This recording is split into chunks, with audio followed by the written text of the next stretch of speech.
At 3 a.m., my daughter and son-in-law were hysterically shouting my name outside the door. But I lay there calmly, knowing that 5 hours earlier I had replaced all the locks for good. They screamed, begged, and banged on the door. Then my son-in-law brought an axe. "I'll get in no matter what, you old bastard." I got up, dialed a number, and quietly said into the intercom, "Turn around first. There's a surprise waiting for you." What they saw behind them made them turn pale. But the worst was yet to come, and it had nothing to do with locks. Before we continue, please subscribe to the channel and let us know where you're listening in the comments. I checked my watch. 5:03 p.m. 3 hours past my appointment time. 3 hours sitting on this couch. Phone showing 5 missed calls from Dr. Chen's office. The prescription bottle pressed against my ribs. Heart medication. The kind I'd needed last week when my chest tightened enough to make the room spin. Jolene's car pulled up at 5:07. Designer sunglasses, white blouse. Duncan trailing behind, phone in hand. They walked in without knocking. "Dad, I'm so sorry, but..." "3 hours, Jolene." "I know, but Duncan got this call from an investor. Your father had a heart episode last week." "Right, about that." She glanced at Duncan. "We can't do the doctor thing today. This investor's only in town for..." "Investor?" Duncan looked up. "Some of us have actual careers to manage, Tobias." The way he said my name, like hired help. I waited 3 hours, and we apologized. Jolene touched Duncan's arm. "Stage direction. We'll reschedule." Dr. Chen said it was urgent. "Dad, you're fine. You're always fine." Already turning toward the door. "We have to go." Later that evening, I opened the mail. Credit card statement. The one I'd given Jolene for emergencies 2 years ago. $8,200 posted yesterday. Vera Wang Bridal Boutique, Portland. Jolene wasn't getting married. She'd been married to Duncan for 4 years. I walked to the hallway closet, retrieved the box from the top shelf. Gray plastic, labeled, Evidence, 2024-2025. Inside, printed bank statements, text screenshots, credit card bills, a small notebook with time-stamped entries, and the recorder. Sony PCM D100. Professional grade? Same one I'd used at Portland Center Stage for 20 years.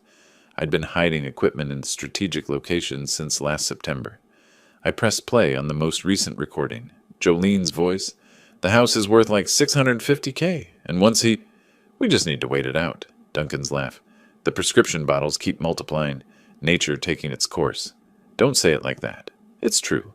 Another year, maybe 2, and this is all ours." I stopped the playback. The credit card statement.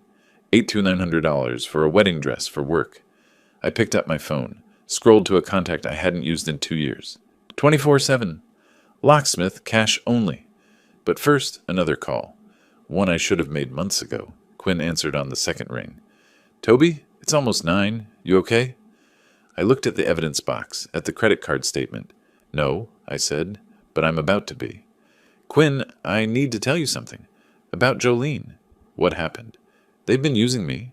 For 2 years. Money, the house, everything." Silence. Then, define using. $73,000 since they moved in. Plans to sell the house when I'm getting on a plane." "No. I need to handle this myself, but I need you ready, in case I need a witness that this was real." After explaining everything, Quinn went quiet. "How long have you known?" 8 months. Been recording them." "Toby, what are you planning?" "Right now, changing the locks. They're at some party. Won't be back till after 2 a.m. I called the locksmith. He arrived at 10:02. Young guy counted the cash twice. "All 3 doors. Front, back, side entrance." "All of them? Tonight?" "There have been break-ins in the neighborhood." Not entirely a lie. I watched every step. Tested each lock myself. After he left, I went to the dining room. Spread the evidence across the table. Made 3 USB copies. Labeled each. Evidence, May 2025. One for Quinn, one for Goldie next door, one for my attorney Trevor. The audio files transferred chronologically. Everything indexed, time-stamped, organized. Everything a lawyer would need. At 1 a.m. I went upstairs. Set my phone on the nightstand. Recording app open, sensitivity maxed. Lay down fully clothed. The cardiologist's office had called twice today. I'd rescheduled for Thursday. At 2:43 a.m., my phone's audio monitor spiked. Car engine. Duncan's Audi with its distinctive rattle. Car doors, voices, footsteps on the walk, keys jingling at the front door, metal scraping metal, stopping, trying again, rattling. What the hell? Duncan's voice muffled but clear. The recording captured everything. The audio waveform spiked on my screen. Metal scraping. Duncan's frustration. That's weird. Jolene's voice through the door. What? My key's not working. More scraping. Harder this time. I moved to the window. Jolene under the porch light. Designer dress catching the glow. Duncan behind her, tie loosened. What the hell? Did you get the wrong key? It's my key, Duncan. I've used it for 2 years. The second key failed too. Rattling. Nothing. Something's wrong with the lock. Duncan examined the door. Tried his key. Same result. Call him. It's 3 a.m. He's your father. Jolene knocked. Polite at first. Dad, there's something wrong with the door. I checked my watch. 2:54 a.m. Let it develop. Her knocking got louder. Dad, wake up. Louder. He's probably asleep. Daddy, open the door. Lights turned on across the street. Then next door at Goldie's. She'd been waiting. Duncan walked around the house, checking the back door, the side entrance, both locked. He returned, face red. He changed the locks, all of them. Jolene stopped pounding. What? Why would he? Because he's being difficult? The pounding resumed, louder, more desperate.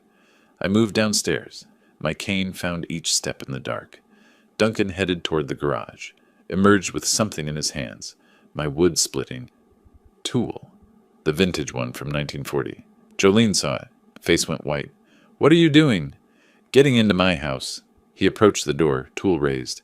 I flipped the porch light to full brightness, hit the intercom. I'd stop right there. They froze. Jolene screamed briefly. Turn around. You have a surprise waiting. 3 Portland police cruisers rolled up the street. Lights off until that moment.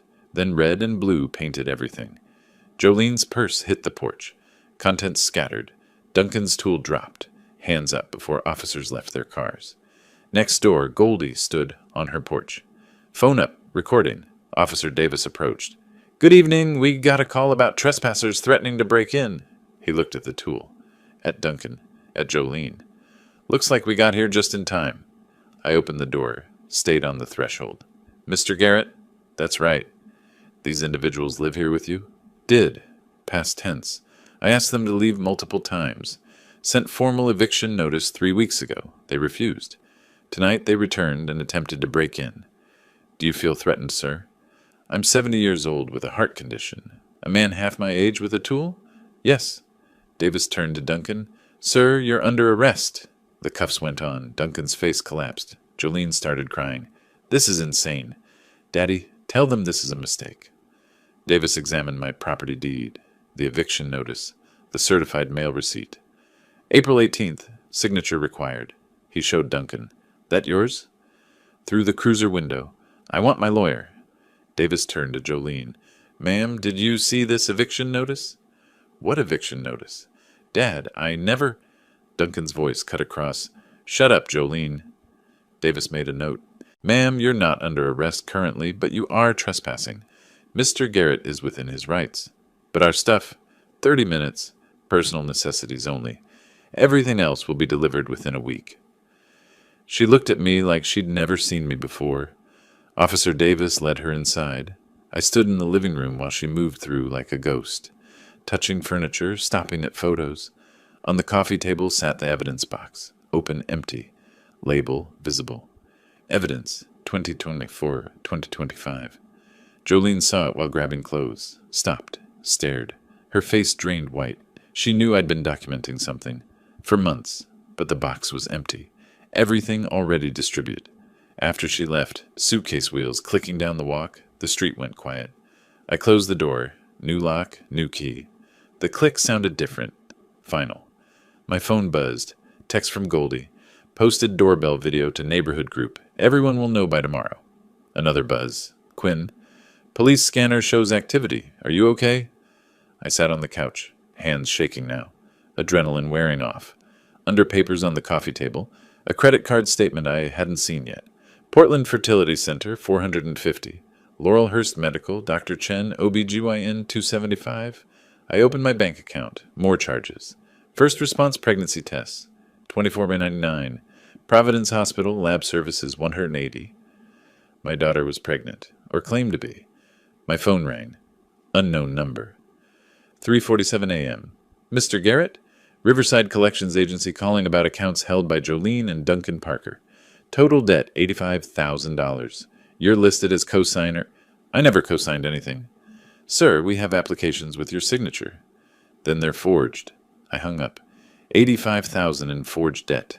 Pregnancy charges. Duncan in jail. Jolene evicted. I'd won. Changed the locks. Called police. Documented everything. So why did my chest hurt? I woke up on my living room floor. Goldie's face above me. Don't move. Ambulance coming. I don't need... You collapsed. Been out 3 minutes. The evidence papers scattered around me. Pills everywhere. Phone screen cracked. Heart issue? Don't know. But you're 70 with a heart condition. So yes, we're getting you checked. At Providence, Portland, they ran tests. Dr. Patel examined everything. Mr. Garrett, you didn't have a heart attack. You had a fainting spell, caused by extreme stress and exhaustion. When's the last time you ate? Couldn't remember. Your body's saying you need to stop. I can't stop. Then you'll end up back here, permanently. They kept me 6 hours. Quinn called 17 times. Hospital, I'm fine. Fainting, not heart attack. I'm getting on a plane. She hung up before I could argue. Trevor called next. Heard you're in hospital. Should I postpone Friday's hearing? No. What's the status? Restraining order filed. Civil suit filed. Detective Rodriguez wants statement tomorrow. Can you make 2 p.m.? I'll make it. Before discharge, an email notification arrived.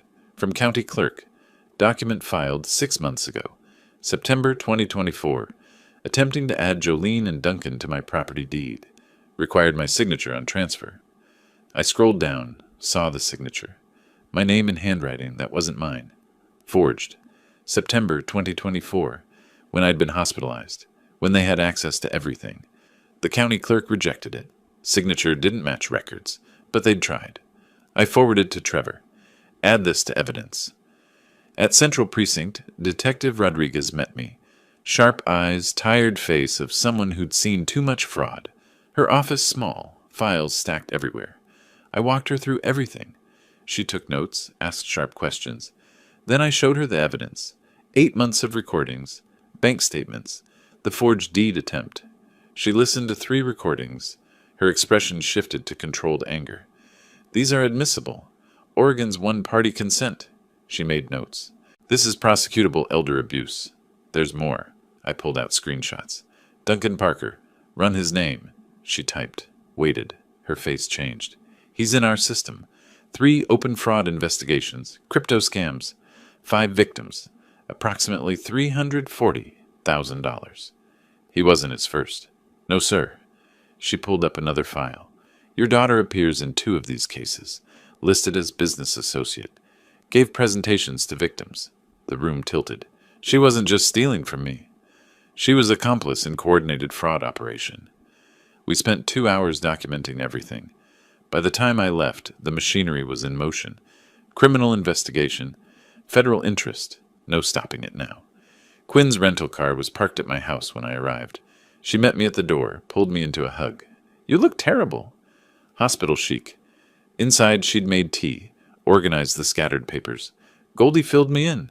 Forged deed? Toby, they tried to steal your house while I was in hospital? That's calculated. That's not opportunistic crime. That's planned theft. Rodriguez showed me Duncan's file. 5 victims. $340,000. Jolene was accomplice in at least 2 cases. Quinn sat down hard. She's not just your troubled daughter. She's a career criminal. That evening, my phone buzzed. Text from unknown number. Mr. Garrett, Brad Nelson, representing Jolene and Duncan Parker. We need to discuss settlement options. Call me. I deleted the message. Phone buzzed again. Nelson calling. I silenced it. 5 calls in 3 minutes. I turned the phone off. At 11:47 p.m., I gave up on sleep, went to my study, found an old recording from when Jolene was 7, pressed play. Daddy, listen, I learned a song. Twinkle, twinkle, little star. Off key. Enthusiastic. Perfect. That child was gone. Outside, car engine. Headlights swept my window. Car parked in street. Sat there. Door opened. Figure stepped out. Jolene. She stood looking at the house. At me, visible in the window. We stared at each other across darkness. Her mouth moved. Too far to hear, but looked like, "Daddy." She took one step toward the house. Stopped. Got back in the car. Drove away. My phone buzzed. Text from her. "I'm sorry." Then, "But this isn't over." I poured bourbon and waited for Thursday to begin. Wednesday morning, I met Trevor at Stumptown Coffee downtown. He'd spread documents across our booth, face grim. I found something else. September 24th, 2024. Someone filed paperwork attempting to add Jolene and Duncan to your house deed. I saw the email. "Did you see this?" He scrolled. "They tried 3 times, each attempt rejected. Forged signatures didn't match notarized records. 3 times. 3 attempts to steal my house while hospitalized. They weren't desperate. They were systematic. Professional criminals, Toby." Trevor pulled up another document. "I'm filing this as separate charge. Attempted fraud, forgery, theft of property over $500,000. 10 years minimum. My daughter. In prison. For a decade. File it." After Trevor left, I sat alone, watching Portland morning rush. People living normal lives. At home, Quinn had her laptop open. Face pale. "I've been researching Duncan Parker. 6 victims we can confirm.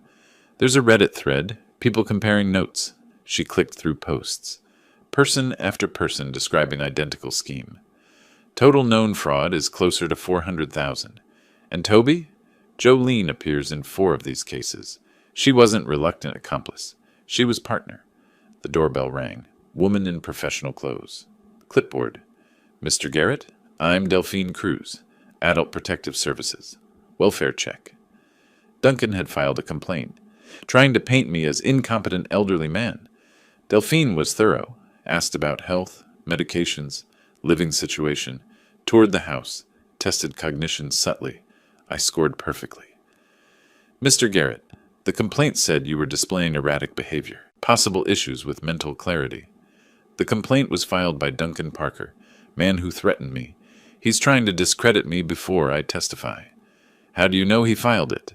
The timing, 2 days after his arrest." Small smile. "Fair point. Do you have documentation? How much time do you have?" I showed her everything. Her expression shifted from neutral to shocked. "Mr. Garrett, whoever filed this complaint did you a favor. This is now official APS case. Against your daughter. Financial abuse over 50,000. Exploitation, systematic fraud." After she left, Quinn hugged me. "One good thing today. That evening, Detective Rodriguez called. Following up on yesterday, I've coordinated with federal prosecutors. They're interested in the interstate fraud. We'll need additional statements. Whatever you need. Also, Duncan Parker was picked up this morning for questioning. Different case. Fraud victim filed complaint. He made threats at victim's house last night." My stomach dropped. "Is the victim okay?" "Fine. Neighbor called police. Parker fled, but now he's facing additional charges." Rodriguez paused. "Mr. Garrett, Duncan Parker's escalating. Be careful." After hanging up, I told Trevor. His expression darkened. "He's cornered. That's dangerous. I'm filing emergency restraining order. Today." Through Wallace's coordination, I arranged an encounter at Departure Lounge, Pearl District rooftop bar. Duncan showed up thinking he was meeting a potential investor. Jason Whitmore, victim of Duncan's 2022 scam, happened to be there. Recognition, confrontation. "You stole $45,000 from me." Duncan tried denying. Jason had evidence. Voice rising, everyone watching. Someone called police. Duncan escorted out, not arrested but humiliated. The video went online. 8,000 views in an hour. Social destruction spreading in real time. At 10 p.m., email notification. Estate plan updated. Previous version split everything between Jolene and Quinn. New version. Quinn receives 100%. Jolene receives nothing. Beneficiary removed due to systematic financial abuse, theft, fraud. I forwarded to Trevor. Confirmed she received notification. Delivered 10s per p.m. She knows. Across town, Jolene was reading that email, learning she'd get nothing. My phone rang. Unknown number. Against better judgment, I answered. "You're terrible." Jolene's voice raw. "You actually did it. You stole $73,000. I'm your daughter.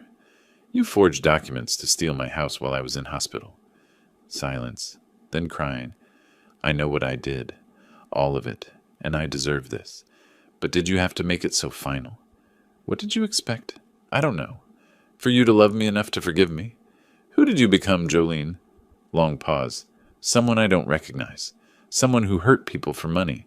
Someone who doesn't deserve to be your daughter anymore. I didn't know what to say. I'm pregnant. For real. 6 weeks. I believe you. The fertility charges were real. Does it matter? I don't know yet. Duncan wants me to... He thinks if there was no baby, if naturally... My hand tightened on phone. What did he say exactly? That babies are expensive. That prison doesn't have benefits. That maybe it's better if... Jolene, what did Duncan say? Nothing. Forget it. Tell me. He suggested waiting for you to have another episode. Or not waiting. Just helping it along. The room spun. Can I come see you? Just talk? No. The restraining order gets filed tomorrow. If you come near my house, you'll be arrested. Right. Of course. Bitter laugh. I can't even apologize properly. She hung up. I sat holding the phone. Quinn emerged. Was that her? Yeah. She's pregnant. Really pregnant. And Duncan's been suggesting they wait for me to die. Or help it along. We need to call Rodriguez. Already texting him. At 2:15 a.m., unable to sleep, I went to my study. Looked at evidence box. At everything I'd collected. Quinn found me at dawn. She's pregnant, Quinn. Really pregnant. And I just destroyed her life. She destroyed her own life. With my help. No. She made choices. You stopped being her victim. My phone buzzed. Text from unknown. Mr. Garrett, Duncan here using Jolene's phone. She's in hospital. Emergency. You need to come. I stared at it. Quinn read over my shoulder. Could be a trick. Could be real, I called. Duncan answered. What hospital? OSU. Emergency. She took pills. A lot of them. She tried to end things. Because of you. The room spun. I'm coming. At OSU, Duncan met us outside. He looked destroyed. She's alive. They treated her. But Toby, this is your fault. You drove her to this. Where is she? Room 7. But before you go in, she's pregnant. Actually pregnant? Ultrasound confirmed it. Dr. Sarah Chen appeared, my cardiologist working emergency shift. Mr. Garrett, your daughter overdosed. Approximately 40 tablets combined with alcohol. Neighbor called 911. Paramedics arrived in time. She'll survive. Can I see her? Room 7, but she's pregnant. About 6 weeks. Did you know? I found out yesterday. When stable, she'll transfer to psychiatric unit. 72-hour hold required. I walked to room 7. Jolene in hospital bed. Pale. Broken. Machines beeping. Hi, Daddy. Voice raw. I couldn't speak. I'm sorry. For everything. Why? The pills. Not the pills. Why did I do everything else? To you. To those people. Why did I become this person? I sat beside the bed. The baby. Is it real? Yes. Is Duncan? Yes. Silence. Machines beeping. I got the email. About the will. Yes. I deserve it. Yes. Daddy, I'm going to jail, aren't I? I thought about Rodriguez. 5 victims. Federal prosecutors? Probably. She nodded. Good. I should. What about the baby? I don't know. Maybe it's better if... Don't finish that sentence. She looked at me, surprised. That's not a decision for tonight. Her hand moved slightly toward mine. After a long moment, I took it. 1 minute, I said. I stayed 20. When I left, she was sleeping. In the parking garage, I sat in my car. Couldn't start the engine. My daughter tried to end her life, and I'd systematically destroyed everything that might have prevented it. My phone buzzed. Trevor, heard about Jolene. Hospital confirmed. Friday hearing canceled. Do you want me to halt civil case? My finger hovered over reply. I typed, continue case against Duncan. Pause case against Jolene until she's medically stable. Trevor, understood. I started the car. Drove home through empty Portland streets. Quinn was waiting. How is she? Alive, pregnant, broken. What are you going to do? I don't know. At 10:47 p.m., my phone rang. Unknown number. Mr. Garrett? Sarah Chen. Physician assistant at Laurelhurst Medical. I need to tell you something about your daughter. Is she okay? Physically, yes. This is about something else. Last October, your daughter came to our clinic. She asked about heart medications, how they work, how they could be affected by other drugs. She said she wanted to understand your condition. Ice through my veins. What did you tell her? Everything. Interactions, dangers, combinations. I gave her educational materials. I thought I was helping. But after hearing the news, I might have helped her hurt you. Did she know about dangerous interactions? Yes. I explained everything. I'm so sorry. I'm testifying, telling investigators everything. She hung up. Jolene knew. She'd researched it, asked specific questions. The plan wasn't just Duncan's, it was theirs. Together. Quinn grabbed my shoulders. Toby, what happened? Jolene knew. She researched the medications, the plan to hurt me. It wasn't just Duncan, it was her too. Oh no. I dropped the civil case 10 minutes ago. Thought I was being merciful. The room tilted, heart doing complicated things. Quinn called 911. Sirens. Paramedics. Cardiac stress event. We're taking you to OHSU. Same hospital where Jolene stayed. In the ambulance, Quinn held my hand. At OHSU, Dr. Chen stabilized me. Cardiac stress, not full attack. But Mr. Garrett, your body can't sustain this. In hospital room, Quinn showed me text from Rodriguez. Email encryption broken. Sender identified. Brad Nelson, Duncan's former attorney. He was partner in conspiracy. Arrest warrant issued. He's missing. Last seen Monday. Consider him armed and dangerous. I stared at screen. Nelson, the attorney. Accomplice. And he was missing. Quinn pressed call button. We need security. Within minutes, police arrived. I lay in bed, heart monitored, guarded by police. Again. My phone buzzed. Block number. You think this ends with Duncan in jail? Look closer. See you in August, or maybe sooner. I forwarded to Rodriguez. They're getting bolder. That's good for us. Bad for you. Means you're still a target. What do I do? Stay vigilant. We'll find them. Tuesday morning, Dr. Chen released me with warnings about rest. Home felt different. Police outside, security active. Still didn't feel safe. Rodriguez called. We found something. Nelson's office had files. He was working with Duncan from the start. But there's more. What? He had a daughter, estranged. She died 2 years ago. He blamed her husband, your nephew Marcus, your late wife's sister's son. World stopped. Marcus is dead now. Car accident last year. But Nelson blames your family. This isn't just about helping Duncan. This is personal revenge. I couldn't process it. He's missing, motivated, and dangerous. I'm sending protection detail. After hanging up, I explained to Quinn. Marcus? Mom's nephew? Rodriguez says Nelson blamed him. But Marcus died last year. Exactly. Nelson can't punish Marcus, so he's punishing me instead. 3 months until trial. Nelson missing. My health failing. Jolene pregnant and monitored. I'd won the battle. Was losing the war. Saturday morning, I returned to OHSU. Quinn drove. Jolene sat in the common room. Medicated but aware. Sweatpants, hospital socks. Hi, Daddy. I sat across from her. Dr. Chen confirmed the pregnancy. 6 weeks. I lied about the timeline. Add it to the list.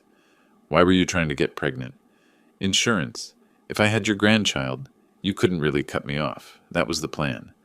What about the baby? Born to a mother in federal custody. Services will take them, won't they? I didn't answer. We both knew. I'm so tired, Daddy. I've been running so long I forgot what I was running from. What were you running from? Mom's death? The grief? I don't know. Somewhere between 7 years old and 38. I lost myself. I stood to leave. Daddy, I'm sorry. Not because it helps. Just genuinely sorry. I know. Does it matter? I don't know yet. Quinn and I drove home in silence. At the house, I opened my laptop. I need to show you the recordings. All of them. I played them. February hospital recording first, my labored breathing, then nurse calling Jolene. Your father's in emergency, serious heart event. Jolene's irritated response. Right now? I'm at an event. Fine, tell him I'll come when I can. She came 6 hours later. Quinn cried quietly. I played 8 months of recordings.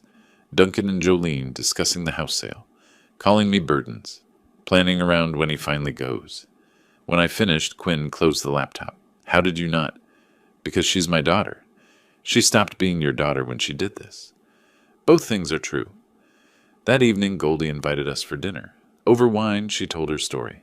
My son Marcus, he's 45 now, started 20 years ago. Borrowed money, never repaid, then forged a check. $8,000. What did you do? Reported him. My own son. He hasn't spoken to me since. I don't know my grandchildren. Do you regret it? Every single day. Would I do it differently? No. I did the right thing. Still haven't forgiven myself for having to do it. We sat in silence. 3 people who chose justice over family. They'll use everything against you, Goldie warned. The baby, the attempt, it's all ammunition, even if it's real. Late that night, I returned to the hospital. Jolene awake. I sat beside her bed. Couldn't stay away? Something like that. Long silence. Is it true? The pregnancy? 6 weeks. I lied about 8 weeks. Why did you try to get pregnant? I told you. Insurance. Then when it happened, I realized I'm bringing a baby into a nightmare. Daddy, I'm going to jail, aren't I? Probably. I deserve it. Machine beeping filled silence. I took her hand briefly, then left. Driving home, Quinn asked if I was okay. No, but I showed up anyway. That counts for something.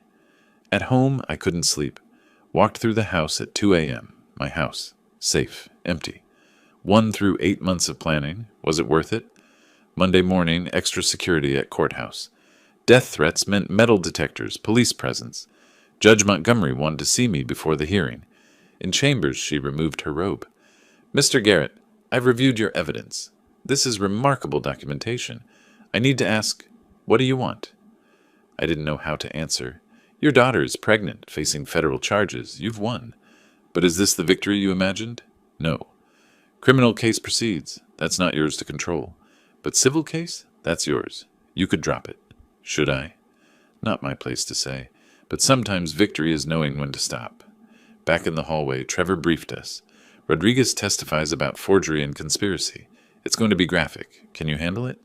Do I have a choice? You could wait outside. No, I need to hear it. At 9 a.m., courtroom filled. Duncan in custody, jail orange. Public defender beside him. Jolene transported from psychiatric ward. Donated clothes. Our eyes met. She looked away first. Judge. Preliminary hearing in State versus Duncan Parker and Jolene Parker. Proceed. Trevor stood. Evidence of systematic elder abuse, financial exploitation, attempted property theft, and conspiracy. First evidence. Recordings. Played in open court. Jolene and Duncan discussing the house, calling me burdens, waiting for nature to take its course. Jolene cried silently. Duncan's face reddened. Second evidence. Bank statements.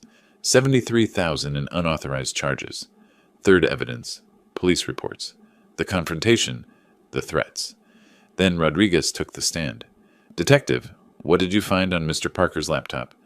Folder titled Estate Planning. Medical folder contained research about cardiac medications, dangerous interactions. Why would he have this? Creation dates correspond with Mr. Garrett's hospitalizations. September, when he was hospitalized. February after second episode. What else? Email correspondence discussing ways to cause harm. Courtroom went silent. Rodriguez read emails. Every word landing like a hammer. Duncan shot to his feet. This is nonsense. Judge pounded gavel. Mr. Parker? That old man is playing everyone. Sit down. Her spending. $85,000 on gambling. Ask her. Bailiffs approached. She's pregnant. You're sending a baby's father to jail. They dragged him from courtroom, still yelling. Silence after the door closed. Judge. Continue, detective. Rodriguez presented LLC evidence. Property management company registered September 2024. Tobias listed as president. Duncan as VP. Signature forged. County clerk testified, I rejected filing. Signature didn't match records. I flagged it as potential fraud. Timeline. Filed while Tobias hospitalized. After recess, Trevor asked me, Mr. Garrett, why did you wait 8 months before acting? Long silence. She's my only daughter. Her mother died 8 years ago. I kept thinking if I was patient, if I showed love, she'd remember who I was. Pause. I kept making excuses. Maybe I was demanding. Maybe I expected too much. I almost convinced myself I was wrong. Another pause. But she wasn't making mistakes. She was making choices. And I finally understood. She didn't want a father. She wanted a bank account. Jolene screamed, "Daddy, I love you!" I looked at her directly. "No, you love my money. There's a difference." Judge pounded gavel. Minutes to settle the courtroom.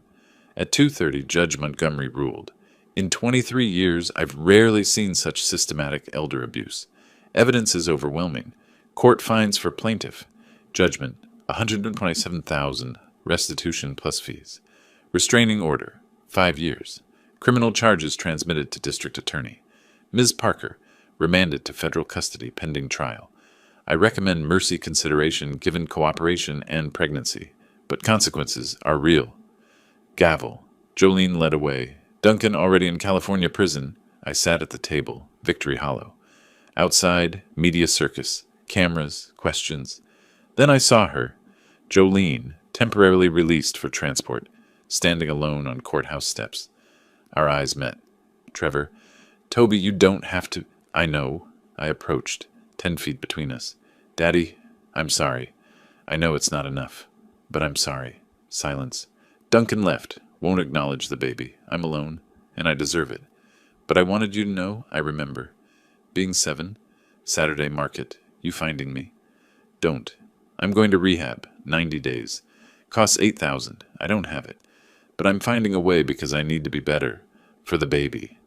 My hand went to my jacket. Trevor. Toby, don't. I wrote a check, handed it to her. This is the last money you get from me. Last help, last chance. You go to rehab, finish program, get a job, pay back at least half what you stole. Then maybe we talk. Maybe. But this? This is over. You're not my daughter anymore. You lost that. You want it back? Earn it. Take years. Might never happen. But that's on you now. She clutched the check, sobbing. Thank you. Don't thank me. Thank your baby. I'm doing this for an innocent child, not for you. I turned, walked away. Jolene stood alone on courthouse steps, pregnant, broke, holding a check, watching her father leave. I got into Trevor's car, didn't look back. 3 weeks after trial. Saturday afternoon, warm and peaceful. I sat on my front porch watching Quinn's children play in the yard. Her kids, my grandchildren through choice.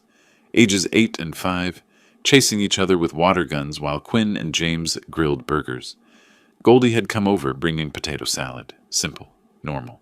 The life I'd fought for. Mail arrived. Quinn brought it to the porch.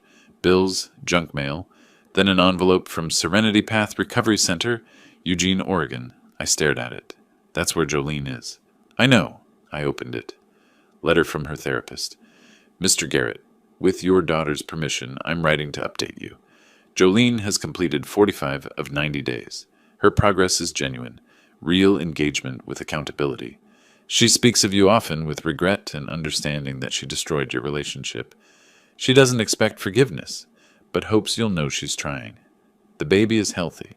She's preparing for single motherhood while incarcerated. Thought you'd want to know. I folded the letter, put it in my pocket. Phone rang an hour later. Trevor. Duncan was arrested again, San Francisco. Another fraud scheme while out on bail. Defrauded 3 new victims. $60,000. Some people never learn. Prosecutors are done. 10 to 15 years federal now. During dinner, Goldie told stories about her son. Haven't spoken to Marcus in 15 years. 3 kids I've never met. His oldest just graduated high school. My grandson? Stranger to me. James asked, Do you regret it? Every day. Would I do it differently? No. He stole from me. I had to choose. Enable him or protect myself. I chose me. Cost everything. But I sleep at night. After dinner, Quinn stopped me. Can I say something? Always. Thank you. For fighting back. For not letting them destroy you. For being here for my kids. I hugged her. You chose me. That matters. But the baby. Baby is innocent. We'll figure it out. Baby will have family. You. Me. Goldie. James. Your kids. We're family. Not blood always, but choice definitely. After Quinn's family settled, I went to my sound recording studio. 47 vintage recorders on shelves. I picked up the Sony, the one that recorded everything, held it, heavy with memories, placed it carefully on the shelf. Goodbye, I whispered. To the past, to the investigation, to the daughter I lost, to the war I won. Phone buzzed. Quinn. Kids want grandpa's story. You coming? I smiled. Real smile. Typed. Coming. Miles Davis played softly. Blue and green.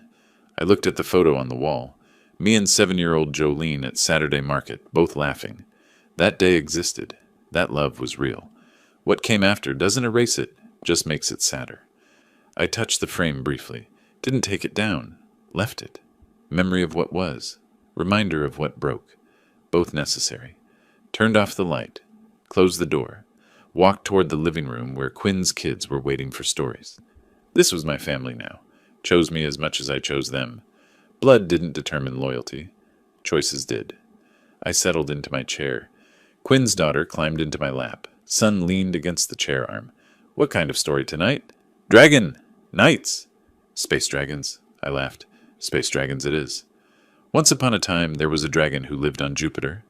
Kids entranced. Quinn watching with a soft smile. Goldie's needles clicking rhythm. James half asleep. Normal. Family. Peace. Through the open window, sounds of summer evening. Crickets. Distant traffic. Life continuing. In Eugene, Jolene lay in rehab, hand on growing belly, writing letters that might never be answered. In San Francisco, Duncan sat in jail, facing a decade in prison, destroyed by his own choices. Somewhere unknown, Nelson hiding, running, trapped.